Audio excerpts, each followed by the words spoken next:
Welcome back. This is Rito here with another Calamity endgame weapon showcase.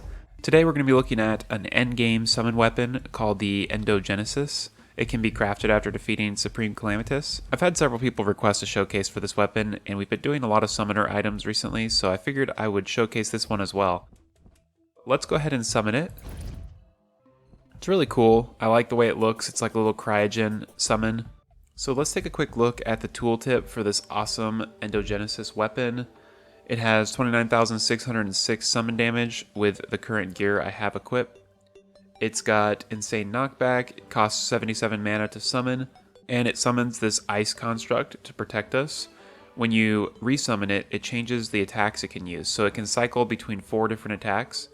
It requires 10 minion slots to summon, and there can only be one of them. Let's put down a super dummy, and that way we can see the different attacks. Right now we're on the 4th mode, which makes the limbs function as an endothermic flamethrower. Let's go ahead and see what the damage is on this. So we're getting about 170, 200,000 with this version, and it's really good AoE. So let's go ahead and do the laser version. Ooh, I like this one. This one's doing about 200,000 damage as well, and it's got tons of area effect. Now we're going to do the projectile one. So this one looks really cool against like a boss, because it homes in, shoots out these projectiles, and it's doing like 400,000 on some of its spikes. So it's doing, yeah, it hit 400,000 there. And the other mode that we haven't looked at, it aggressively tackles its enemies. So this is like its melee mode. Ooh, that's also really good. It's doing like 250, 270,000. And you can just easily switch between these different modes. When I moved from the approved dummy over to this one, it actually follows. So that's good. It's not like a sentry or anything, so it'll follow you and continue doing damage to whatever enemies you're nearby. And let's see how it does on an improved dummy. Oh wow, it's doing a lot more damage. It's doing like 400, 500,000 damage. Another thing I want to make sure to note is that this is only using 10 minion slots, and if we look at my stat meter, I actually have 18 minion slots available. So there's a lot more stuff I can summon. This is only taking up 10. Let's go ahead and summon some bosses and see how it does. Let's do Providence.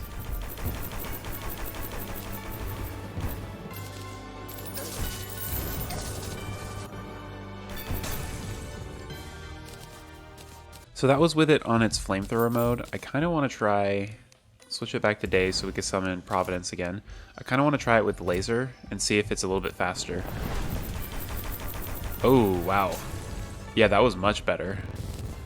I like that a lot. Another good DPS is the Devourer of Gods, and it's doing really well on that. I really like the beams that it shoots.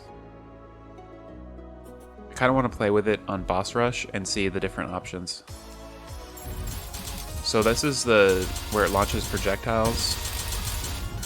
This one is the melee one. It's pretty good. I did want to quickly mention what I have equipped currently. So I've got the Auric Tesla armor set, and I have the Nucleogenesis equipped, which is kind of like the Elemental Gauntlet or the Elemental Quiver for summoners, and it can be crafted from the Stasis Curse, the Star-Tainted Generator, Phantoplasm, Nightmare Fuel, and Endothermic Energy. And then I've got the Celestial Tracers, the Asgardian Aegis, the Community. I have the Stasis Curse on to increase my minion slots. I will have to play around a little bit more with all these accessories because I'm not sure which ones are going to be the best. But then I have the Sponge for, you know, damage reduction and all that, and the Affliction. Like I said, not necessarily optimized. I do want to spend some time trying to optimize my damage for a Summoner class, but I'm not going to be doing that this video. And also, we can summon more things aside from this, but I'm just going to focus on just the Endogenesis for this video and see how it alone can do on some of these boss fights. So let's do the boss rush with this and see the different versions of it. So this one is where it just kind of rams the enemy. It's doing pretty well.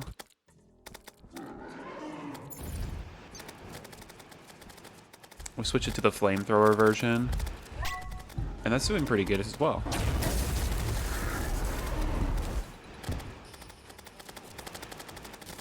Yeah, when the boss is standing still, it's really doing some good damage. And then we got the laser version. Ooh, that's going to work really well on the Brain of Cthulhu.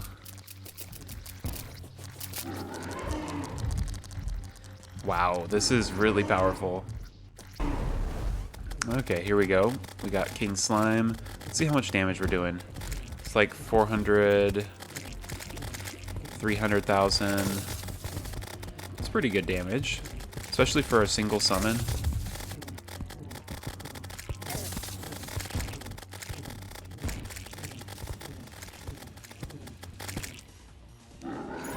Let's try the homing attacks.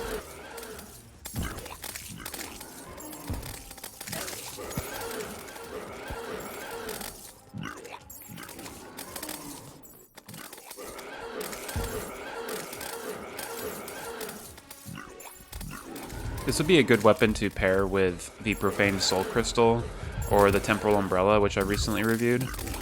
Especially the Temporal Umbrella because it doesn't require that much more summon slots. So now we've got both the Temporal Umbrella and this going. And yeah, we can absolutely destroy bosses.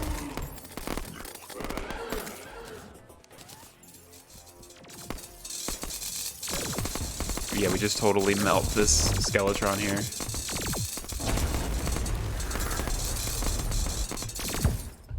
This is pretty dang good.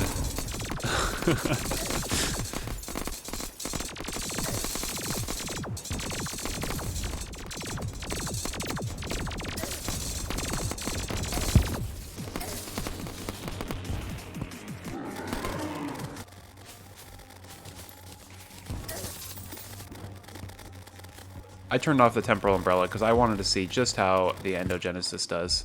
And it's just really doing well. Highly recommend this for an endgame summoner.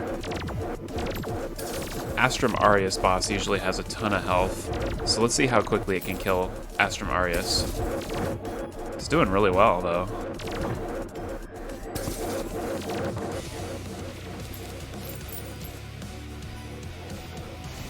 I like how it continues to do damage while I'm off the screen, so I can be really far away from bosses, dodging stuff, and it's still just doing tons of damage.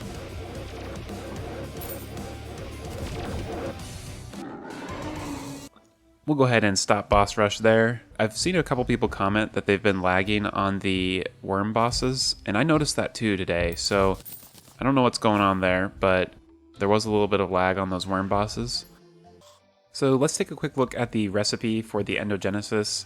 It requires the Draedon's Forge, and it is a combination of the Cryogenic Staff, the Blizzard Staff, 99 Endothermic Energy, 5 Shadowspec Bars, and 5 Cores of Eleum.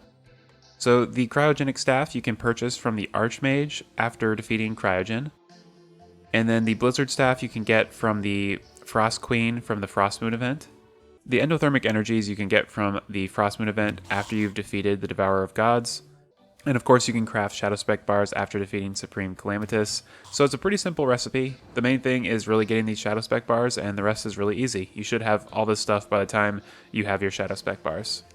And that's it for the Endogenesis summoning weapon. It is a really amazing weapon, lots of cool effects that it can do. It moves around very aggressively, so it stays right on the bosses. You can see from the bosses we fought, it did extremely well. Very easy to use and really easy to craft. So for any people interested in summoners or even just adding a summon to their existing build, I think this is a great one to do in the end game. So definitely check it out. If you haven't already crafted it, it's definitely worth it. I hope you have found this video helpful and enjoyable. If you have, be sure to like and subscribe. I also post lots of other Terraria content, like I'm currently working on a mage-only Calamity Death Mode playthrough. So if you're interested, be sure to check that out. Thanks again for watching, and I'll see you next time.